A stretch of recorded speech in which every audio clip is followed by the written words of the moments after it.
The snow fell in thick, silent curtains that December evening, blanketing the mountain town of Aspen Ridge in a deceptive beauty that masked the brutal cold beneath. Inside a cramped motel room on the edge of town, Sarah Mitchell sat on the worn carpet with her 2 children, counting the last of their money for the 3rd time, hoping the numbers would somehow change. They didn't. $47.18. That was all that stood between her family and the street on Christmas Eve. Her daughter, Emma, only 6 years old. If you're enjoying this deep dive into the story, hit the subscribe button and let us know in the comments from where in the world you are watching from today. Pressed her face against the frosted window, watching fat snowflakes drift past the flickering neon sign outside.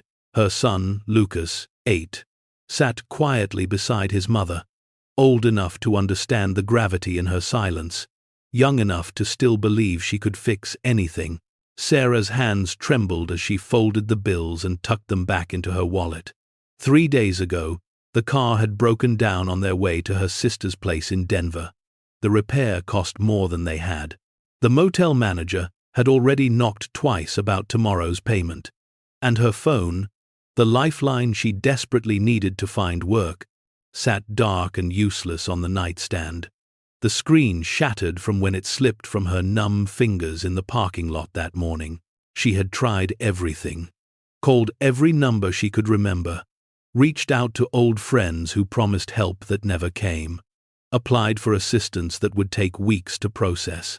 Weeks they didn't have. The eviction from their apartment back in Boulder had happened so fast, a cascade of missed payments after she lost her job at the hospital when her childcare fell through, one domino tipping into another until their entire life collapsed. "Mom," Emma whispered, her breath fogging the glass. "Do you think Santa knows we're here?" Sarah's throat constricted. She crossed the small room and knelt beside her daughter, wrapping her arms around the small frame that felt too thin beneath the oversized sweater. "Santa always knows where to find good kids," she managed, her voice steady despite the ache in her chest. Lucas looked up at her, his eyes too knowing for his age. "We're going to be okay, right?" She met his gaze and forced a smile she didn't feel. "We're going to figure it out, baby. We always do." But the truth sat heavy in her stomach like a stone. Tomorrow morning, they would have nowhere to go. The temperature was dropping below 0. The shelters in town were full, overwhelmed by the holiday season and an early winter that had caught too many families unprepared. She had called them all. That night, after the children finally fell asleep sharing the single bed, Sarah sat in the darkness and let herself cry. Silent tears that she caught with her sleeve so they wouldn't wake her babies. She thought about the life she'd planned, the nursing degree she'd worked so hard for, the modest house she'd dreamed of buying, the stability she'd wanted to give her kids. All of it felt like someone else's memory now. The next morning came too soon. The motel manager, a heavy-set man with kind eyes that couldn't hide his own desperation, knocked at 7. "Mrs. Mitchell, I'm sorry, but if you can't pay, I need the room. I've got people waiting." She nodded, unable to speak, and began packing their few belongings into the 2 duffel bags that held everything they owned. The children dressed in silence, sensing the shift, the finality. Emma clutched her stuffed rabbit, the one toy she'd refused to leave behind. Lucas carried his backpack, full of the school books he still studied, even though they hadn't been to a real classroom in weeks. They stepped out into the biting cold. The sun was bright against the snow, almost mocking in its cheerfulness. Sarah's breath came in visible puffs as she looked up and down the main street of Aspen Ridge, a town she'd never meant to end up in, trying to decide which direction to walk. A memory surfaced then, something her mother had told her years ago before the cancer took her. When you have nowhere else to turn to what others overlook. There's always something everyone else missed. Sarah's gaze drifted to the bulletin board outside the general store across the street. Flyers for ski lessons, lost pets, firewood for sale, and there, half covered by a poster for the town Christmas pageant, a small notice printed on yellow paper, its edges curled from the cold. Estate auction. Mountain property. Must sell. As is. Minimum bid $300. Her heart stuttered. 300. She had 47.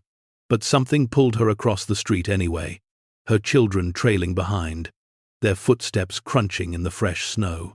She peeled the notice from the board with numb fingers and read it again. The property was described as a remote cabin structure, severe disrepair, winter access limited, no utilities. Buyer assumes all liability. The auction was today, in an hour, at the county clerk's office, 2 blocks away. This is crazy, she whispered to herself. Even if she could somehow get the money, what would she do with a broken cabin she couldn't even reach? But then Emma tugged at her coat. Mom, I'm cold. And Sarah knew that crazy was all she had left. She walked to the clerk's office with her children in tow, her mind racing.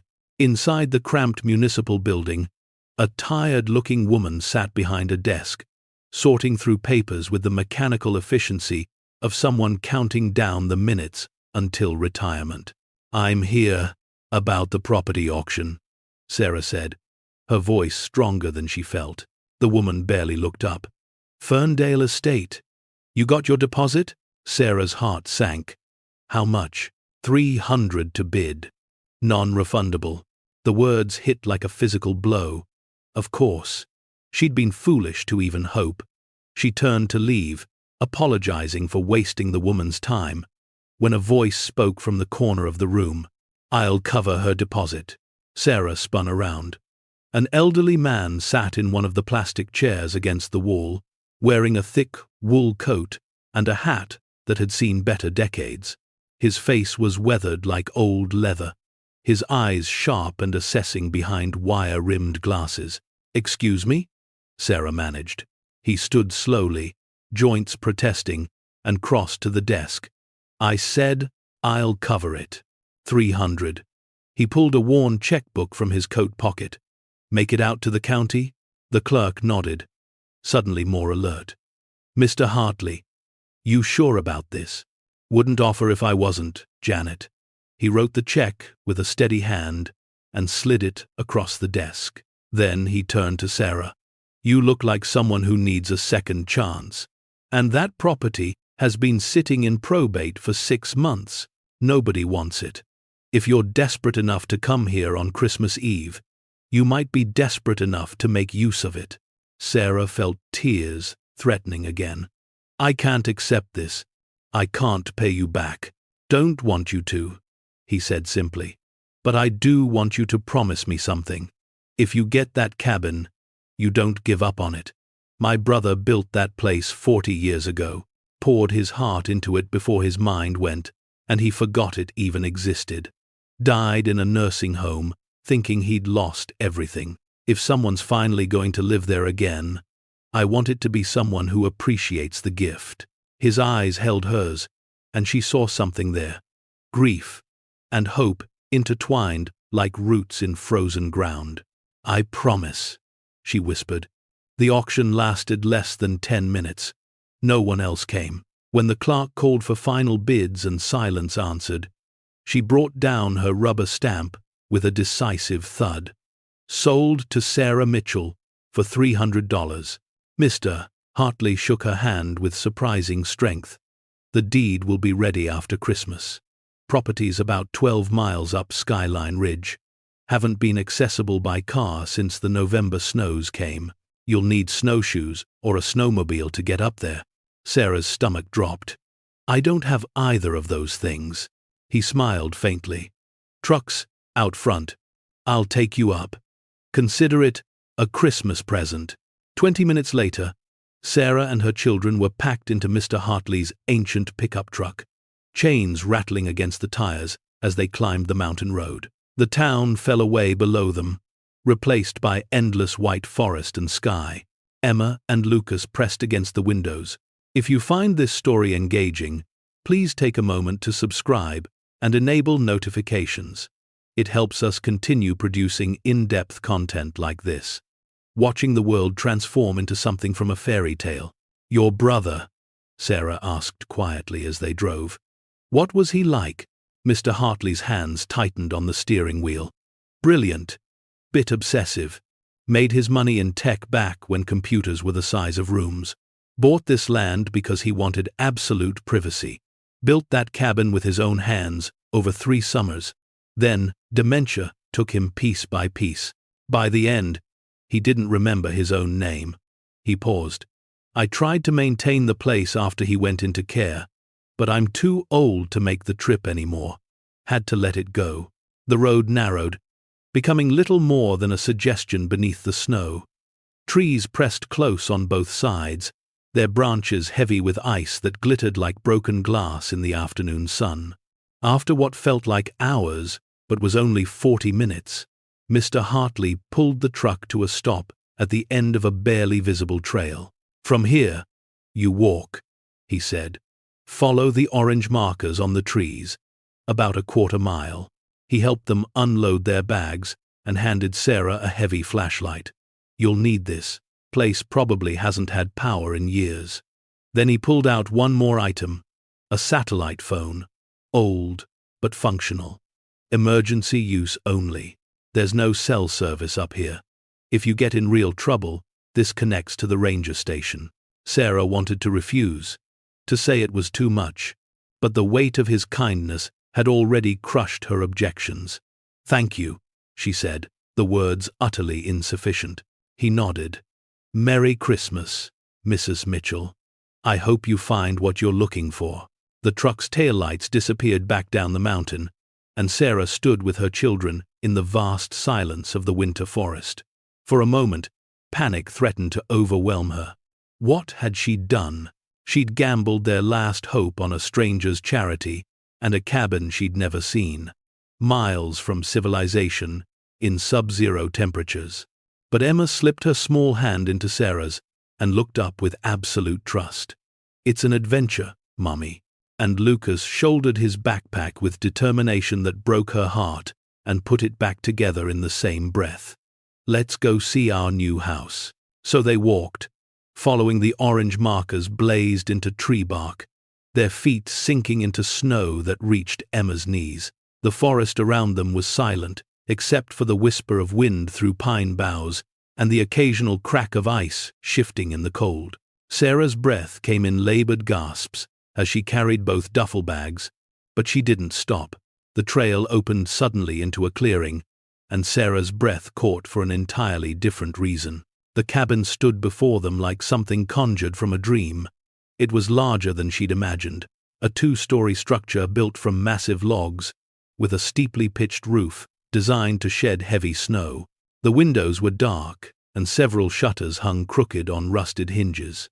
The front porch sagged slightly on one side. Snow had drifted against the door in a chest-high pile, but it was beautiful, solid, real. Is this really ours? Lucas asked, wonder coloring his voice. Sarah set down the bags and pulled out the key Mr. Hartley had given her, though she could barely feel her fingers anymore from the cold. Let's find out. The door resisted at first, swollen from moisture and years of neglect, but Sarah threw her weight against it, and something gave with a groan of protesting wood. The door swung inward, and they stepped across the threshold into darkness that smelled of dust, old wood, and abandonment. Sarah clicked on the flashlight. The beam cut through the gloom, illuminating a large open room with exposed beam ceilings and a massive stone fireplace dominating one wall. Furniture sat shrouded in canvas drop-cloths, ghost-like shapes in the dimness. The floor was thick with dust, and cobwebs hung in corners like tattered lace. But the structure was sound. The walls were solid, and when Sarah tested the floorboards with her weight, they held firm without a hint of rot. It's perfect, Emma breathed. And somehow, impossibly, Sarah almost believed her. They spent the next hour exploring by flashlight. The first floor held the main room, a kitchen with an old wood-burning stove, and a bathroom that had been winterized, the pipes drained to prevent freezing. Upstairs, 3 bedrooms stood empty except for a few pieces of basic furniture. Beds with bare mattresses, a dresser with stuck drawers. Sarah found a stack of firewood in a covered lean-to attached to the side of the cabin, protected from the elements. The logs were old but dry. Within an hour, she had a fire crackling in the massive fireplace, filling the main room with warmth and dancing light that transformed the space from haunted to homely. The children huddled near the flames, while Sarah pulled out their remaining food: half a package of crackers, 2 cans of soup she'd been saving, a bruised apple. She heated the soup in a dented pot she found in the kitchen, using the fireplace's heat, and they ate their Christmas Eve dinner sitting on the dusty floor, sharing the single spoon she'd packed. "This is the best soup I ever had," Emma declared, and Sarah laughed despite everything, a sound that surprised her with its genuineness. That night, they slept together in one of the upstairs bedrooms, wrapped in every piece of clothing they owned, huddled under the thin blankets from the motel. Sarah lay awake long after her children's breathing deepened into sleep, watching moonlight filter through the grimy window and paint silver patterns on the wall. They had shelter. They had warmth. They had made it through another day. Tomorrow, she would figure out the rest. Tomorrow, she would find a way to make this work, to turn this broken cabin into a home, to build a life from nothing the way Mr. Hartley's brother had once done. But for now, listening to the wind whisper through the pines and the fire crackle below, Sarah allowed herself to feel something she hadn't felt in months: hope.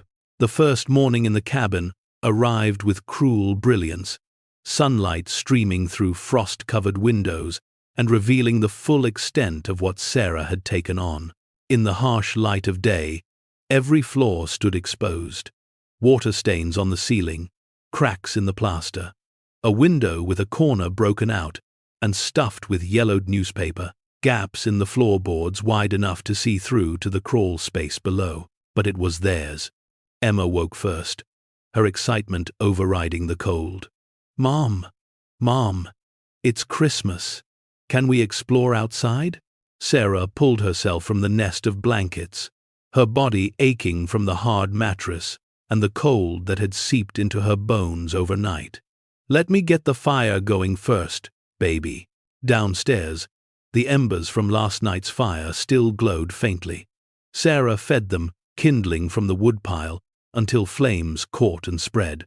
She rationed out the last of their crackers for breakfast, while Lucas found a broom in the kitchen closet and started attacking the cobwebs with methodical determination.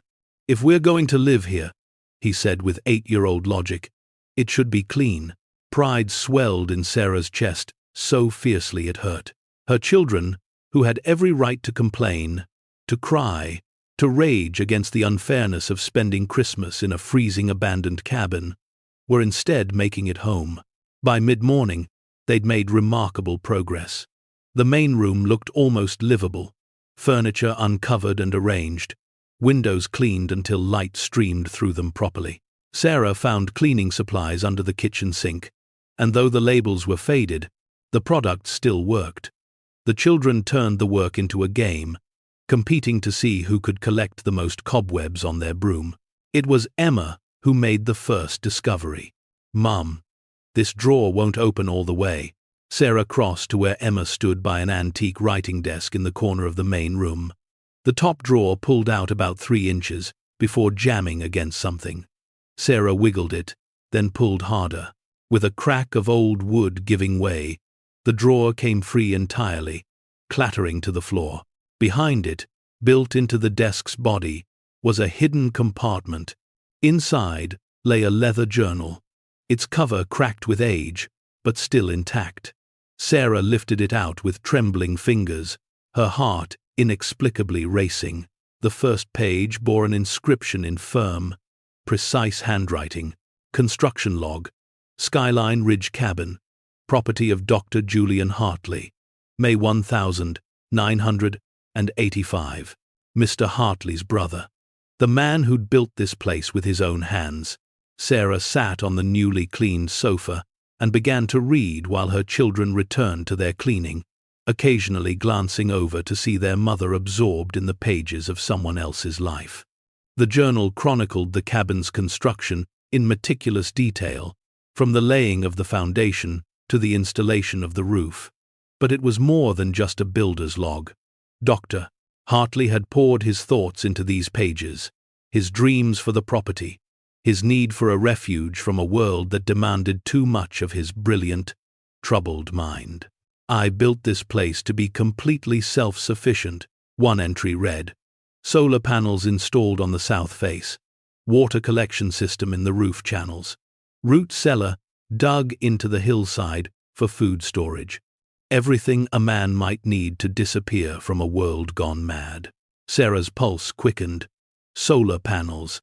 If they still worked, if they'd survived the years of neglect, they might have power. She closed the journal and stood, suddenly energized. "Lucas, Emma, bundle up. We're going to look around outside." The winter air bit at their exposed skin as they circled the cabin. Snow had drifted high against the north wall, but the south side was relatively clear, protected by the angle of the roof and the position of the trees. And there, angled toward the winter sun and partially covered by fallen branches, Sarah saw them, solar panels. 6 large ones, mounted on a framework attached to the cabin's wall. Her hands shook as she cleared away the debris, her breath coming in, excited puffs. The panels were old, the technology from another era, but the glass surfaces were intact, no visible cracks.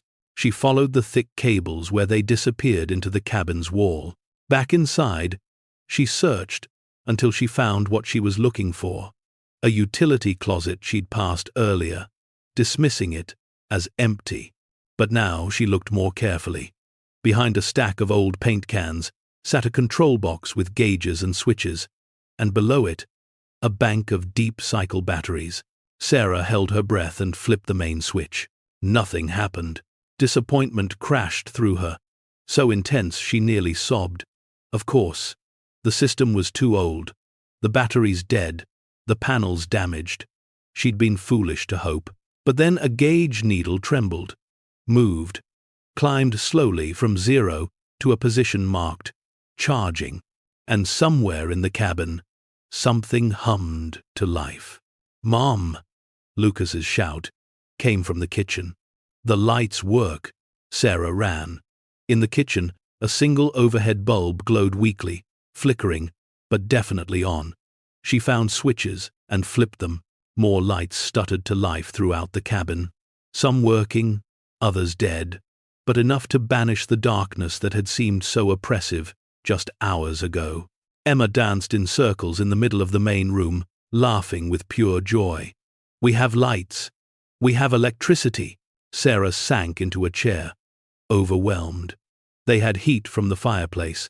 They had light from the solar panels. They had shelter. Against all odds, they had the basics of survival. But the reality remained. They had almost no food, no way to get more, and no money to buy it, even if they could reach a store. That night, Sarah lay in bed going through their inventory. 1 can of beans, 3 packages of instant oatmeal, a bottle of water, maybe 2 days' worth of food if she stretched it. The satellite phone sat on the nightstand. Mr. Hartley's emergency lifeline, but she couldn't bring herself to use it. They weren't dying. They were just hungry. There was a difference. She thought about the journal, about Dr. Hartley's obsession with self-sufficiency. Root cellar, he'd mentioned. Food storage. Could there be anything left after all these years? The next morning, while the children still slept, Sarah bundled up and went outside to search. The journal had described the root cellar as being dug into the hillside, north face, accessible through an exterior door. She found it after 20 minutes of searching through knee-deep snow, a door set into the earth, nearly invisible under the drifts. The metal handle was frozen solid, but Sarah chipped away the ice with a rock until it moved. She pulled, muscles straining, until the door gave way with a groan. Cold, stale air rushed out from the darkness below. Sarah descended stone steps into a chamber that smelled of earth and old preservation. Her flashlight revealed shelves lining the walls, and on those shelves, rows of glass jars. Her hands shook as she lifted the first one. Pickled vegetables, the label read in Dr. Hartley's meticulous handwriting. The date was from 1994, 30 years old. The contents looked wrong, discolored, clearly spoiled. She set it aside and checked another. The same, and another. Disappointment settled in her chest like a stone. Of course, food couldn't last 3 decades, no matter how well preserved. But then, in the back corner of the lowest shelf, she found something different. Cans. Commercial canned goods, unlabeled but sealed. She grabbed one and carried it up into the daylight. The can was old, bulging slightly at the seams. Sarah knew the dangers of botulism, of eating from compromised cans. But desperation makes poor risk assessors of desperate people. She opened it carefully, sniffing the contents. Beans. They smelled fine, normal. She heated a small portion over the fireplace, testing it herself first, waiting an hour to see if she'd poisoned herself. When nothing happened, she fed small amounts to her children, watching them carefully. By evening, when no one showed signs of illness, Sarah allowed herself a small measure of relief. She'd found enough canned goods in the root cellar to last them perhaps a week, maybe 2 if she was careful. It wasn't a solution, but it was time. Time to figure out their next move. That night, she returned to the journal, reading by lamplight while her children slept. Dr. Hartley had been paranoid, she realized. Not in a dangerous way, but in the way of brilliant minds that see patterns and threats everywhere. He'd written about building hidden spaces, about preparing for scenarios that never materialized. One passage caught her attention. The ice chamber is complete. Temperature remains constant at 28 degrees year-round, perfect for long-term storage. Access hidden behind the false wall in the basement. No one will find it unless they know where to look. Ice chamber. Sarah sat up straighter. The cabin had a basement? She'd searched the entire structure, or thought she had, but she'd never found any basement access. She reread the passage, then flipped through earlier pages, looking for more details. Basement entrance concealed beneath kitchen floorboards. Remove the board marked with 3 notches.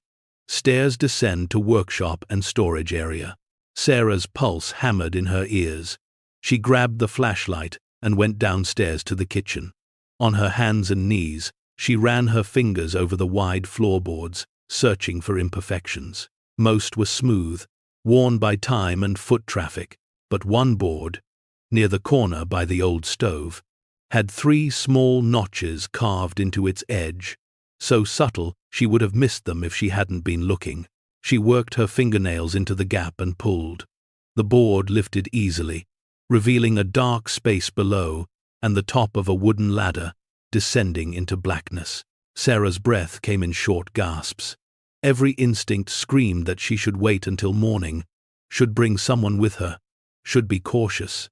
But $37 remained in her wallet. Her children were sleeping upstairs, and she needed to know what lay below. She descended the ladder slowly, flashlight gripped in her teeth. The rungs were solid, recently used, if the lack of dust was any indication. How recently? The cabin had sat empty for years. Her feet touched concrete. She swept the flashlight beam around a large basement room, much bigger than she'd expected. Workshop benches lined the walls, covered in tools and equipment that looked decades old. Boxes were stacked in corners, and on the far wall, exactly as the journal described, a section of concrete that looked slightly different from the rest. Smoother, newer. The false wall. Sarah approached it slowly, running her hands over the surface. Solid, no visible seams, but Dr. Hartley had built it, which meant there was a way through. She checked the journal entry again, reading by flashlight. Release mechanism hidden in the overhead beam. Third support from the door. Press the knothole.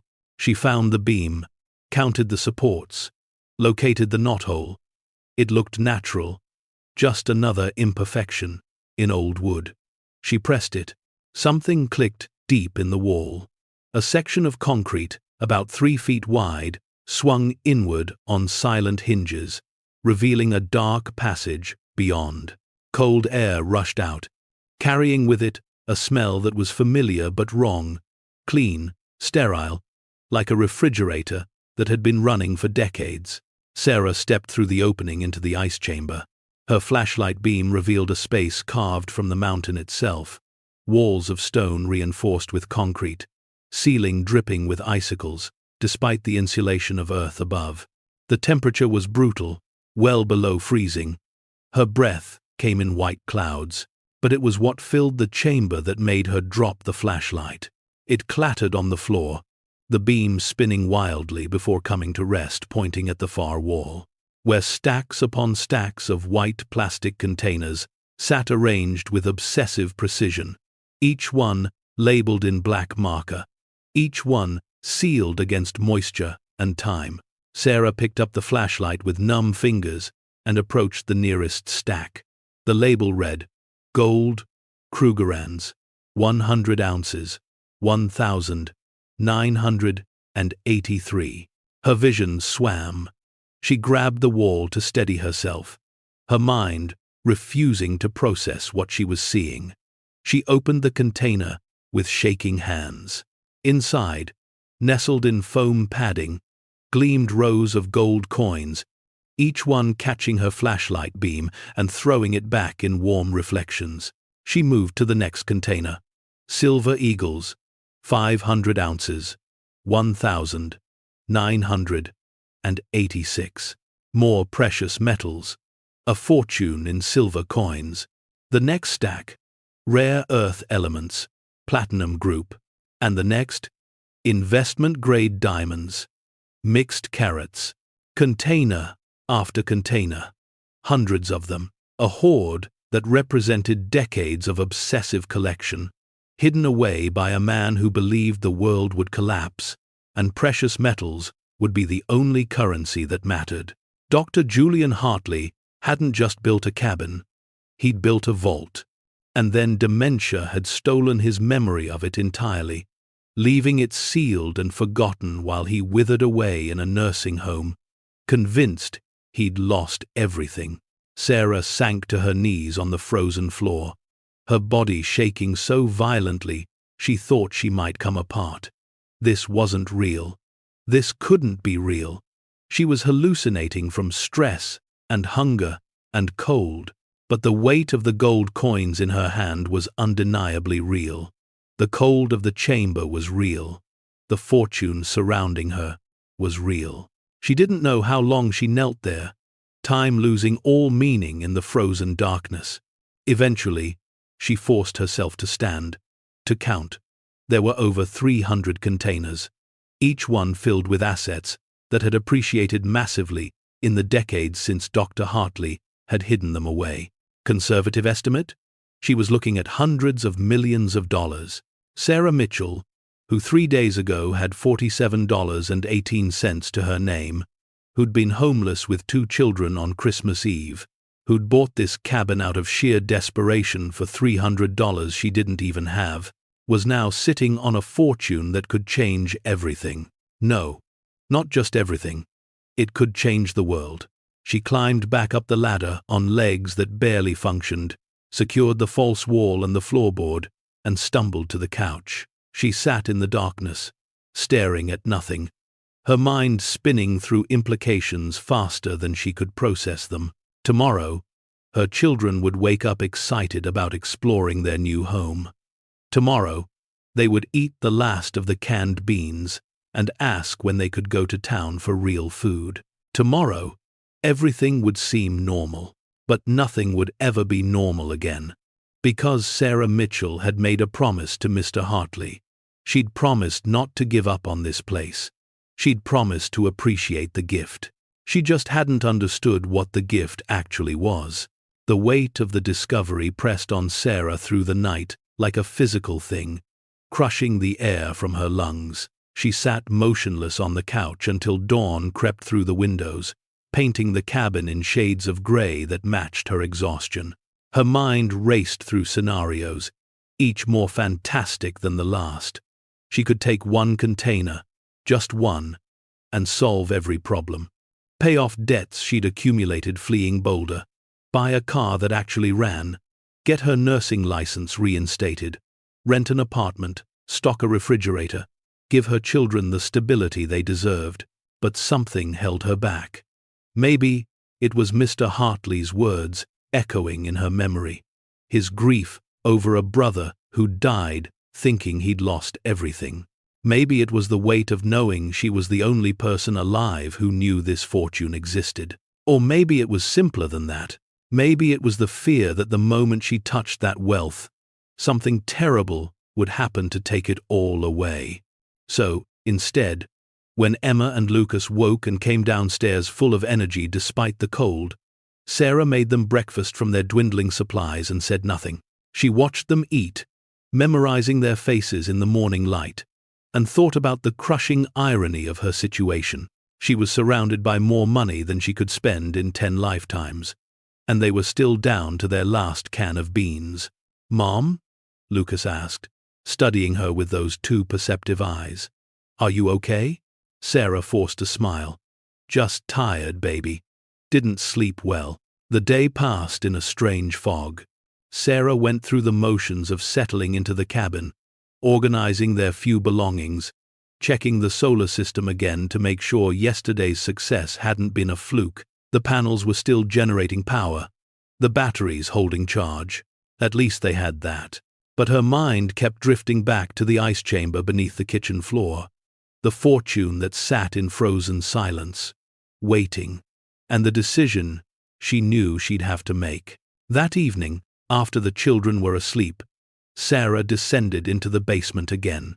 She stood before the false wall, hand hovering over the release mechanism, and made herself really think about what she was doing. If she took this fortune, used it, made it public, there would be questions, investigations. People would want to know how a homeless single mother stumbled onto hundreds of millions in assets. They'd examine the sale of the property, question whether it was legitimate, whether Mr. Hartley had known what he was giving away. They'd involve lawyers, courts, tax authorities, and there was a very real chance they'd take it all, declare it part of Dr. Hartley's estate, owed to creditors or distant relatives or the government. Sarah could end up with nothing, or worse, prosecuted for somehow defrauding an old man. But if she said nothing, if she simply lived here quietly and took only what she needed, carefully and slowly, she could provide for her children. She could rebuild their lives without fanfare or attention. The fortune could last them forever if she was smart about it. The decision felt impossible, like trying to choose between air and water. She pressed the release and entered the chamber again. The cold bit at her exposed skin immediately, but she ignored it. She needed to understand exactly what she was dealing with. For the next 3 hours, Sarah methodically catalogued every container, making notes in a small notebook she'd found in the desk upstairs. The inventory was staggering. Gold in various forms, coins, bars, even some jewelry. Approximately 8,000 ounces. Silver, over 50,000 ounces. Platinum, palladium, and other rare earth elements. Substantial quantities. Diamonds, hundreds of them, ranging from quarter carat to several stones over 5 carats. And something she hadn't expected. In the very back of the chamber, sealed in waterproof containers, was cash. Hundreds of thousands of dollars in bills from the 1,982nd and early 1,992nd. Dr. Hartley's emergency currency. She sat on the frozen floor and did rough calculations based on current market values she remembered from news reports. Conservative estimates put the total value at close to $300 million. $300 million. The number was so large it lost meaning, became abstract. It was the kind of wealth that appeared in movies or Forbes articles about billionaires, not in the life of a woman who'd been sleeping in her car 2 weeks ago. Sarah closed the last container and leaned against the cold wall, tears streaming down her face. She cried for the absurdity of it, for the impossibility, for the cosmic joke of being given everything while having nothing. She cried for Dr. Hartley, who'd built this monument to fear and paranoia and died alone without ever using it. She cried for herself, for her children, for the weight of a decision she was utterly unequipped to make. When she had no tears left, she climbed back to the main floor and sat at the desk with Dr. Hartley's journal. She read the entire thing cover to cover, searching for some guidance, some indication of what he would have wanted. Near the end, the entries became fragmented, harder to read, as if the dementia had already begun claiming his mind. But one passage stood out, written in shakier handwriting than the rest. If I forget this place exists, if the disease takes that from me along with everything else, I hope someone finds it, someone who needs it more than I do. I built this as a fortress against darkness, but maybe it can be something else for someone else. Maybe it can be hope instead of fear. Sarah set down the journal, her decision crystallizing with sudden clarity. This was hope. Dr. Hartley had left it here, intentionally or not, for exactly this purpose. And Mr. Hartley, in his own way, had known, maybe not the extent of it, but he'd known his brother had left something worth finding. That's why he'd helped her, a complete stranger, bid on a property nobody wanted. She couldn't take it all at once. The risk was too great. But she could take enough to solve their immediate problems, to buy them time and safety. And then, carefully, quietly, she could figure out what to do with the rest. The next morning, Sarah selected a single container from the ice chamber. Not one of the gold ones, those would draw too much attention. Instead, she chose one labeled Pre-1965 silver quarters, $1,000 face value. Silver coins from before 1965 contained 90% silver and were worth far more than their face value due to the metal content. They were also common enough that selling a small quantity wouldn't raise suspicions. A woman could reasonably have inherited a collection from a grandparent. She opened the container and found exactly what the label described. Hundreds of quarters, neatly rolled in paper sleeves. She took 10 rolls, approximately $100 in face value, which meant maybe $2,000 worth of silver at current market rates. Enough to buy food and supplies, not enough to trigger questions. She sealed the container and returned it to its place, then closed the chamber and secured the floor. The weight of the coins in her pocket felt like both salvation and damnation. That afternoon, using the satellite phone, she called Mr. Hartley. Mrs. Mitchell, his voice crackled through the static. Surprised but pleased. How are you settling in? The cabin is amazing, Sarah said, and meant it. Mr. Hartley, I found something. Some old silver coins in a drawer. I wanted to ask your permission before I tried to sell them. I know the property is mine, but they were your brother's. There was a long pause. When he spoke again, his voice was thick with emotion. My brother would want you to use whatever you find. He believed in taking care of people, even if his illness made him forget how to do it. Those coins are yours. Use them however you need. Relief flooded through her. Thank you. And Mr. Hartley? I'm keeping my promise. I'm not giving up on this place. I know you won't, he said softly. I knew it the moment I saw you. The town of Aspen Ridge had a coin shop tucked between the hardware store and a bakery. Sarah walked in 2 days later, her children waiting outside with strict instructions not to wander, the silver quarters heavy in her jacket pocket. The owner, a woman in her 60s with sharp eyes and measuring hands, Examined the coins with professional efficiency. Pre-1965. Nice condition. Where'd you get these? Sarah had prepared the story. My grandmother's collection. She passed recently. The woman nodded, accepting the explanation without question. I can give you $1,800 for the lot. Cash. It was less than Sarah had hoped, but more than she'd had. She accepted. Walking out of the shop, with bills in her wallet, felt surreal.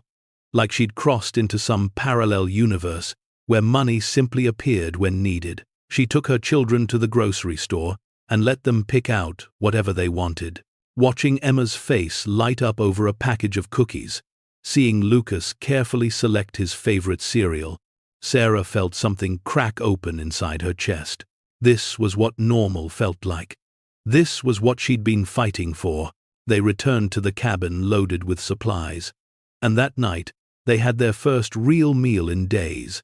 Spaghetti with sauce, garlic bread, a salad. Simple food that tasted like the finest feast. Afterward, they sat by the fireplace, and Sarah let herself imagine a future that didn't involve constant fear. But she knew this was just the beginning. $1,800 would last them a few weeks, maybe a month if she was careful. She'd need to sell more silver, gradually, carefully, and she'd need a long-term plan for the fortune beneath the floor. Over the next several days, Sarah fell into a routine.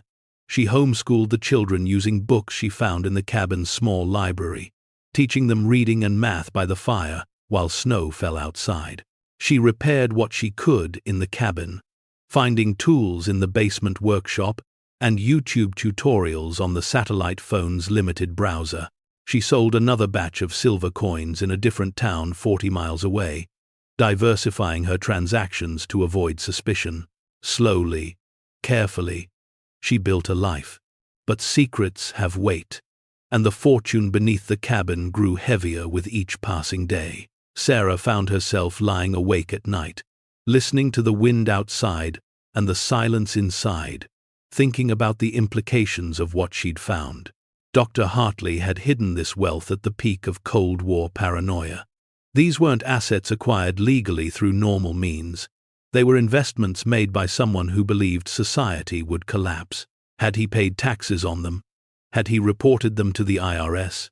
Or were they purchased with cash, under the table, part of a shadow economy that existed in the margins of legality?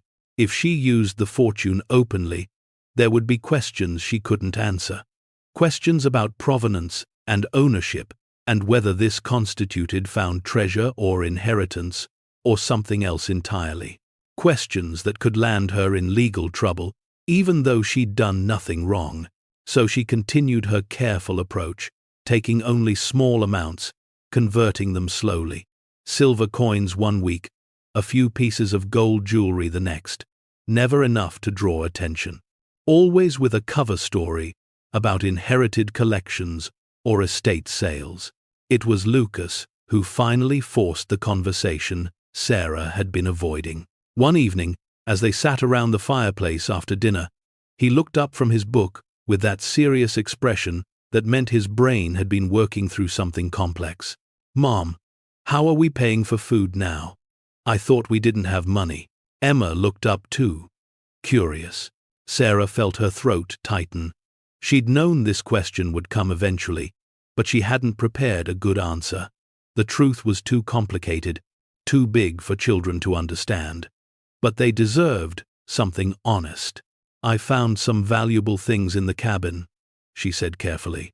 "Things the previous owner left behind. They're ours now, and I've been selling them to buy what we need."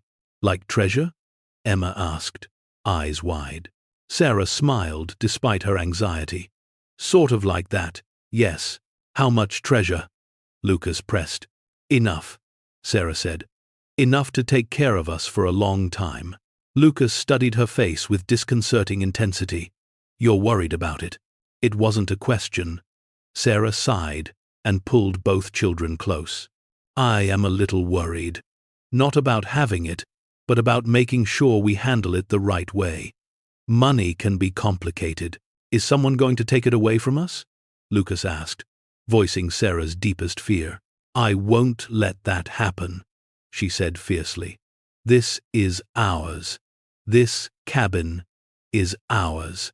And I'm going to make sure we get to keep it. But even as she said the words, doubt gnawed at her.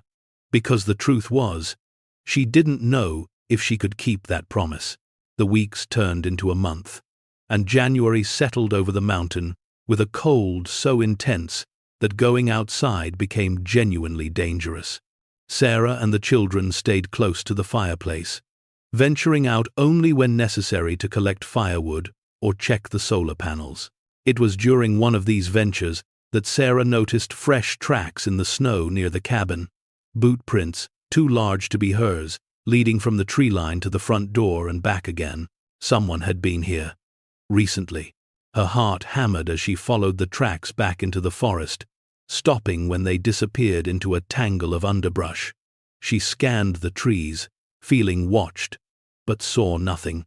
Back inside, she checked the locks on the doors and windows, realizing for the first time how vulnerable they were up here. Miles from town, no real security, sitting on a fortune that would make them targets if anyone knew about it. That night, after the children were asleep, Sarah descended to the basement and entered the ice chamber. She needed to make sure everything was still there, that no one had discovered the false wall's secret. Everything was exactly as she'd left it. The containers sat in their precise rows, undisturbed, but the footprints outside had shaken her badly. She was sitting in the chamber, thinking through security options, when she noticed something she'd missed before. In the very back corner, partially hidden behind a stack of platinum containers, was a small safe. It was old, a combination model with a dial worn smooth from use. No indication of what might be inside. Sarah pulled out Dr. Hartley's journal and flipped through the pages, looking for any mention of a safe. Near the middle, she found an entry that made her pulse race. Added the safe today. Combination is the date, she said. Yes, the 17th of April 2083. Inside goes everything that matters more than the metal. The documents, the proof, the truth about what they did. Documents, proof. Sarah's hands trembled as she spun the dial. 04, right. 17, left. 83, right.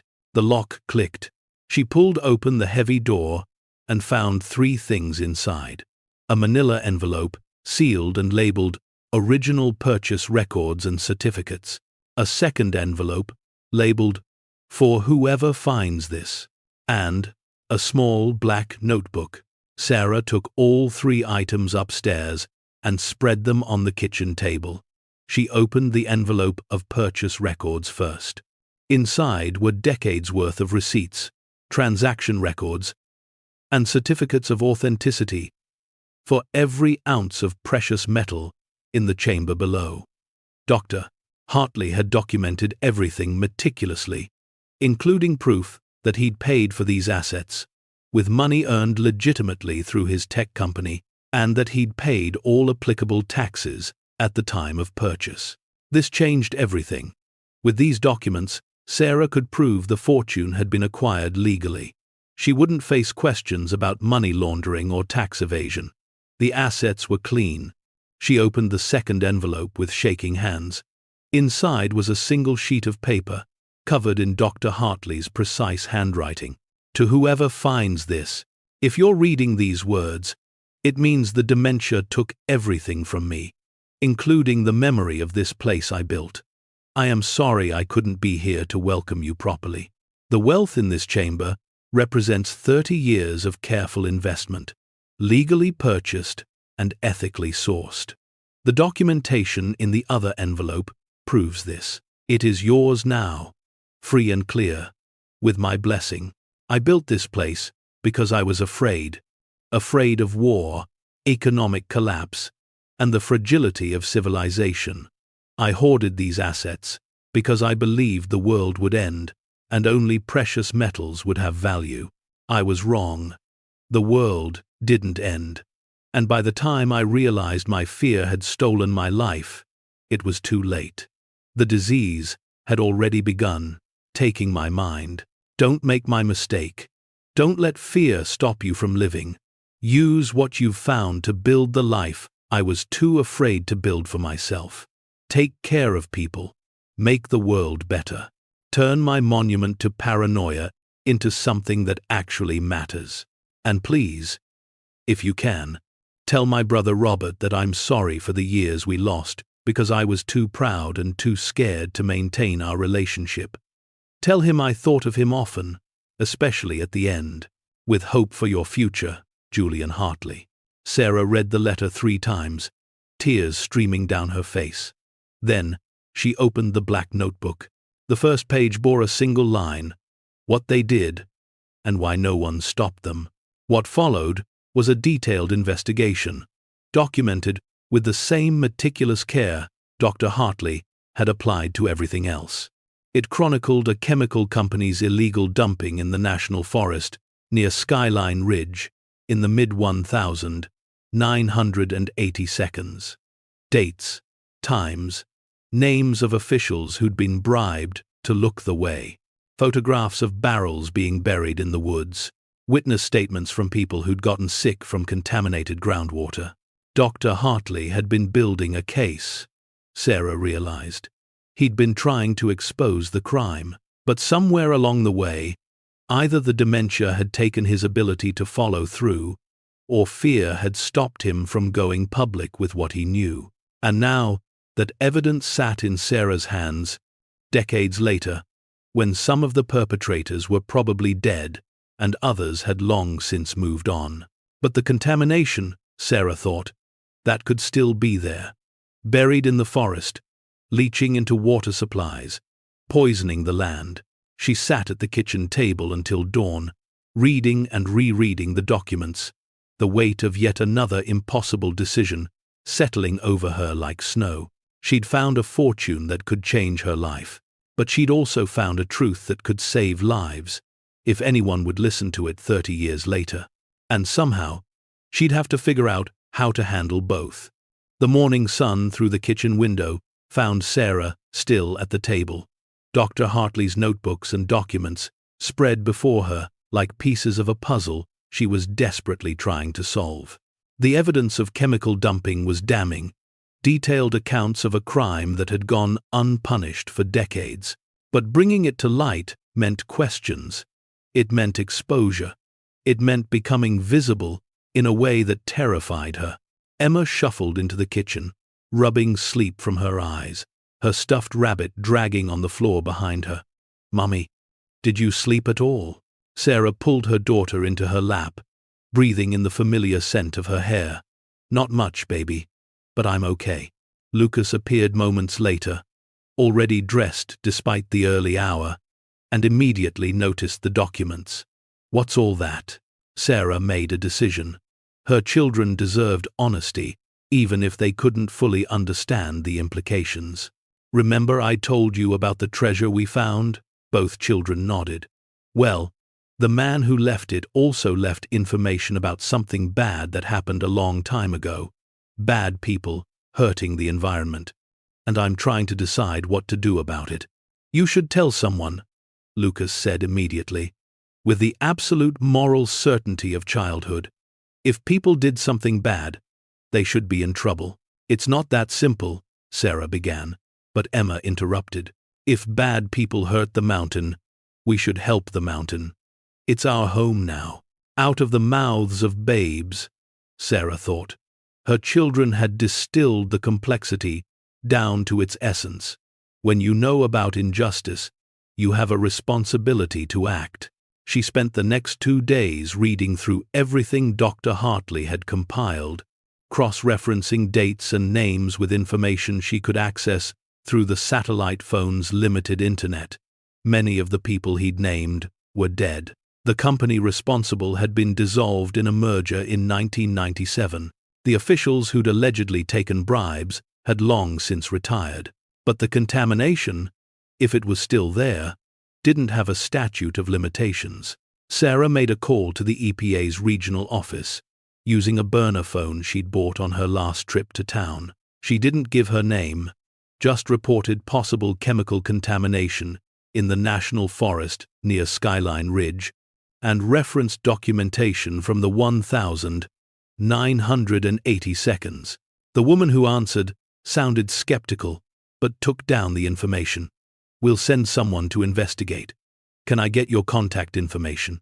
"I prefer to remain anonymous," Sarah said, "but I can provide documentation if you verify the contamination exists." She hung up before they could press further. 2 weeks later, a news story appeared in the regional paper. EPA investigating possible chemical contamination in national forest. The article was vague on details, but confirmed that preliminary soil samples had shown elevated levels of industrial chemicals consistent with illegal dumping from decades prior. Sarah read the article 3 times, relief and anxiety warring inside her. She'd done the right thing. She was certain of that. But she'd also started a process she couldn't control, one that might eventually lead investigators back to Dr. Hartley's cabin and the woman living there. She needed a plan, a real plan, not just day-by-day survival.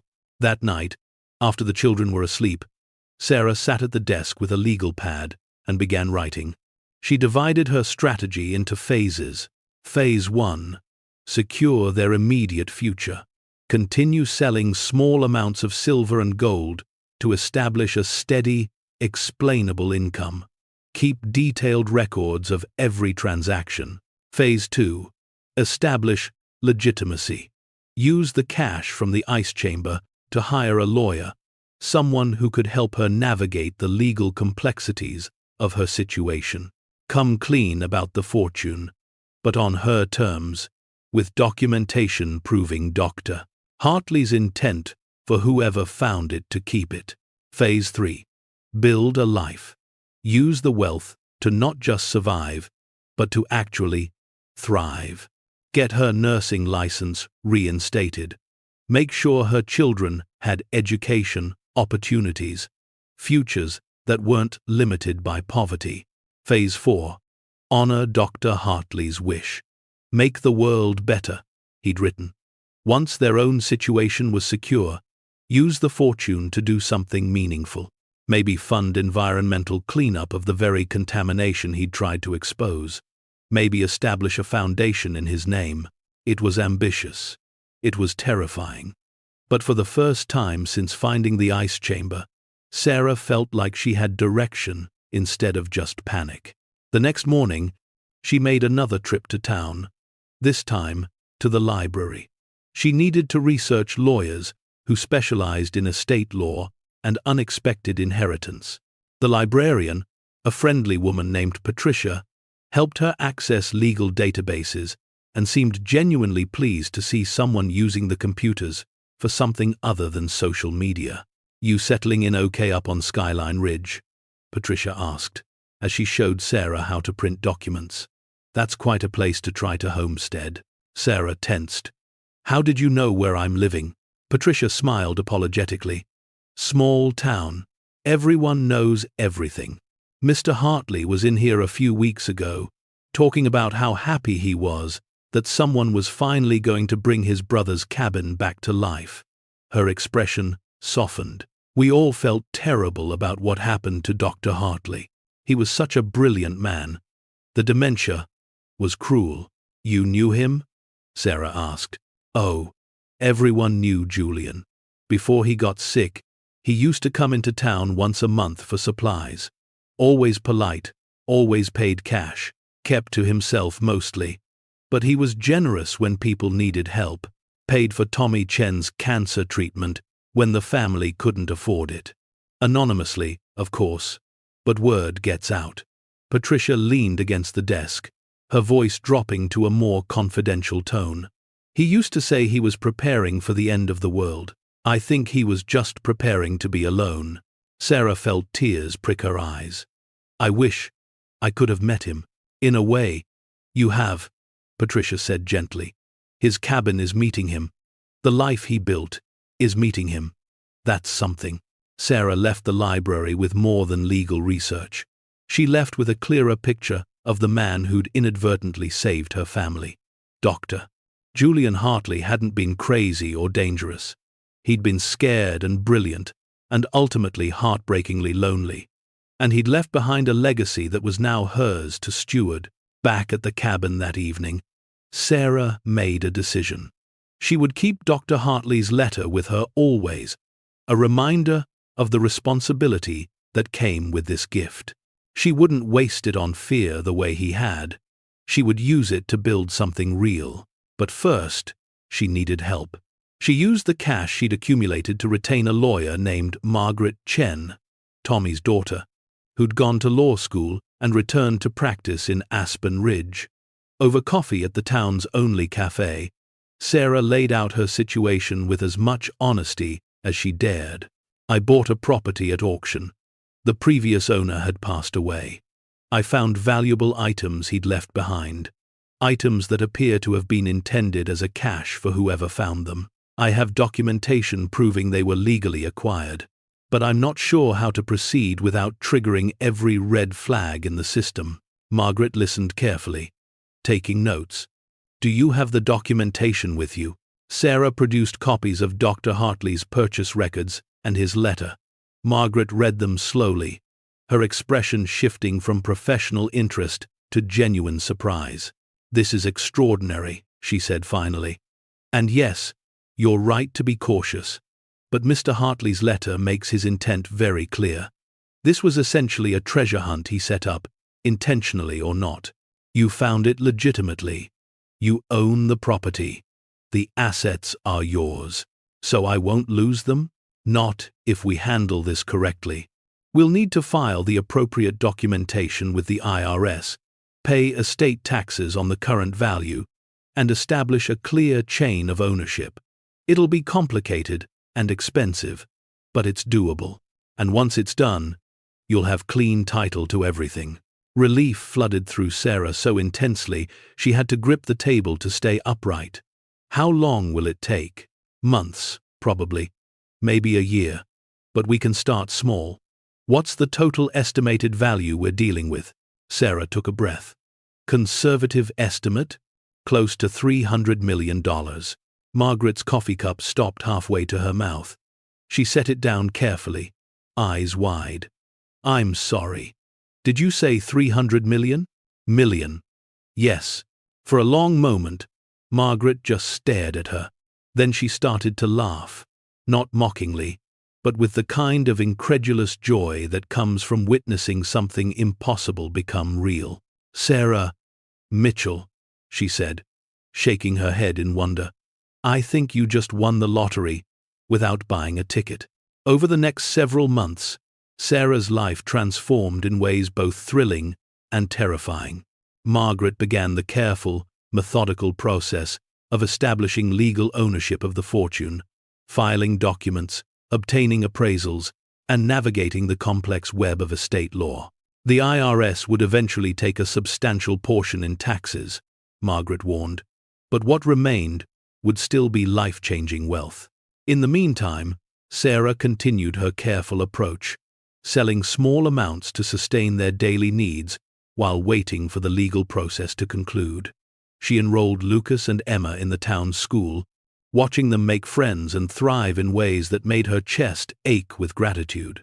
She got her nursing license reinstated and took a part-time position at the regional medical center, not because she needed the money, but because she needed the normalcy, the reminder that she was still the same person she'd been before finding the fortune.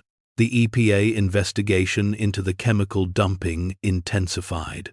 In April, federal agents arrived in Aspen Ridge, asking questions about Dr. Hartley, trying to piece together how the tip about contamination had surfaced after decades.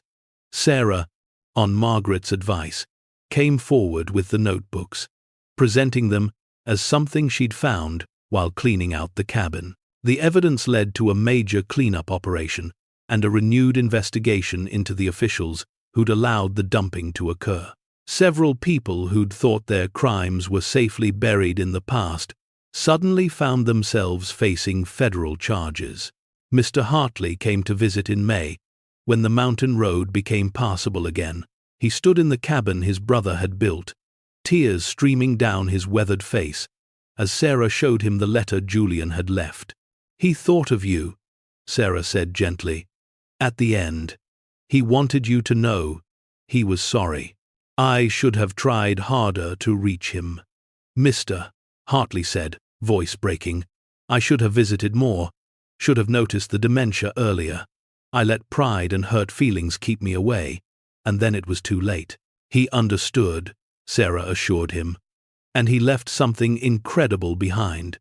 Not just the wealth, but the chance for someone to use it better than he could. You made that possible when you helped me bid on this place." Mr. Hartley looked around the cabin, now warm and clean and full of life. Children's drawings on the walls, and the smell of fresh bread from the kitchen. "This is what he wanted, I think, for this place to be a home instead of a fortress." By June, Margaret called with news. The IRS had accepted their filing. After taxes and legal fees, Sarah would clear approximately $180 million. $180 million. The number still seemed incomprehensible, but now it was real. Official. Hers. "What will you do with it?" Margaret asked. Sarah had been thinking about that question for months. "First, I'm going to set up trust funds for my children. Make sure their futures are secure no matter what happens. Then, I'm going to establish the Julian Hartley Foundation, dedicated to environmental protection and mental health research. He spent his life afraid of the wrong things. Maybe we can help people face the real threats, like the contamination he exposed and the dementia that took him." "That's beautiful," Margaret said softly. "And I'm going to keep living here," Sarah continued, "in this cabin, because it's not just a house. It's a reminder that sometimes the things everyone else overlooks turn out to be exactly what you need." The word spread through Aspen Ridge quickly, as words do in small towns. Sarah Mitchell, the homeless single mother who'd bought the abandoned cabin out of desperation, had found a fortune worth hundreds of millions. The reaction surprised her. There was no resentment, no demands for a share. Instead, the town embraced her success as their own, proud that one of their own, however new, had been given such an extraordinary second chance. The library named a wing after Dr. Hartley. The medical center got a new pediatric unit funded by Sarah's foundation. Scholarships were established for local students. The contaminated areas of the forest were cleaned, the soil remediated, the water tested until it ran pure again. Sarah kept her promise to Mr. Hartley. She didn't give up on the cabin. She restored it carefully, maintaining its character while making it comfortable. She added solar panels, upgraded the systems, but kept the essential spirit of what Dr. Hartley had built, and she kept the ice chamber exactly as she'd found it, though now empty of its fortune. It served as a reminder, a secret space where she would sometimes sit and think about the impossible journey that had brought her here. 1 year after that, Christmas Eve, when she'd had nowhere to go, Sarah stood on the cabin's front porch with her children. Snow was falling again, thick and quiet, transforming the world into the same pristine winter wonderland that had greeted them when they first arrived. But everything else had changed. Emma and Lucas were healthy, happy, thriving in school and friendships. Sarah had work she loved, a home that was truly theirs, and a purpose that went beyond simple survival. The weight of fear that had crushed her for so long had finally lifted. "Mom," Lucas said, watching the snow fall, "do you ever think about how different things would be if Mr. Hartley hadn't helped us that day?" Sarah pulled both children close. "Every single day." "Do you think Dr. Hartley knew?" Emma asked. "When he was building this place, do you think he knew someone like us would find it?" Sarah thought about the letter, about a lonely man trying to build something that would outlast his fear. "I think he hoped," she said finally. I think at the end, when the fog was closing in, he hoped that his fortress could become someone else's sanctuary, that his fear could become someone else's hope. She looked out at the forest, at the mountains rising in the distance, at the vast wilderness that had seemed so threatening a year ago and now felt like protection. Somewhere out there, people were being helped by the foundation. Somewhere, children were going to college who wouldn't have been able to afford it. Somewhere, contaminated land was being healed. Dr. Hartley's legacy wasn't the fortune he'd hidden. It was the change that fortune made possible. And Sarah Mitchell, who'd been dismissed and overlooked and told she'd made a foolish decision, had proven that sometimes the most desperate choices lead to the most extraordinary outcomes. The snow continued to fall, covering the mountain in silence and beauty. Inside the cabin, warmth and light pushed back the darkness, and a family that had been broken found itself whole again, not despite the journey that brought them here, but because of it. Sarah smiled, watching her children play in the snow, their laughter echoing off the trees. She'd bought this cabin for $300 she didn't have, driven by desperation and impossible hope, and she'd found everything she needed hidden in the ice and stone, waiting for someone brave enough or foolish enough to look. The mountains had remembered everything, just like she'd been told they would, and they'd given back far more than they'd taken. Thank you so much for watching until the end. If you loved this story, check out the other videos on your screen now. I think you'll really enjoy them. And don't forget to subscribe if you haven't already. See you in the next story.